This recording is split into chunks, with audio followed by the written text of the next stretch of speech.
قل أفغير الله تأمروني أعبد أيها الجاهلون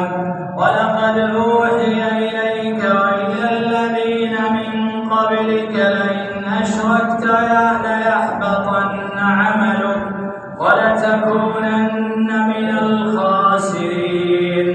بل الله فاعبد وكن من الشاكرين وما قدر الله حق قدره والأرض جميعا قبضته يوم القيامة والسماوات مطويات بيمينه سبحانه وتعالى عما يشركون ونفخ في الصور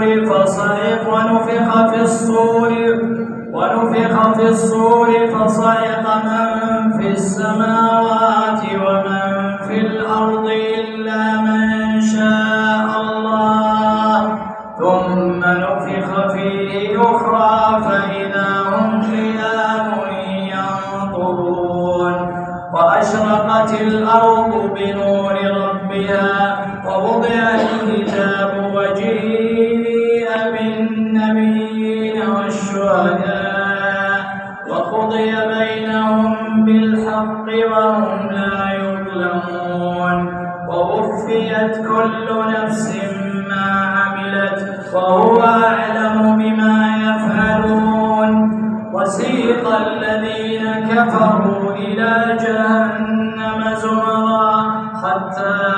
إذا جاءوها فتحت أبوابها وقال لهم خزنتها ألم يأتكم رسل منكم يتلون عليكم آيات ربكم وينذرونكم لقاء يومكم هذا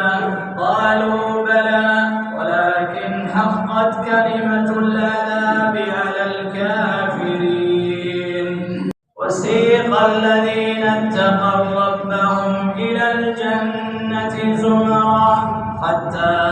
إذا جاءوها وفتحت أبوابها وقال لهم خزنتها سلام عليكم طبتم فادخلوها خالدين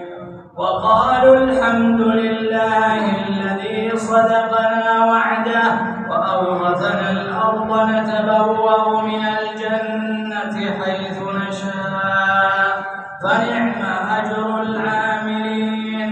وترى الملائكة حافين من حول العرش يسبحون بحمد ربهم وقضي بينهم بالحق وقيل الحمد لله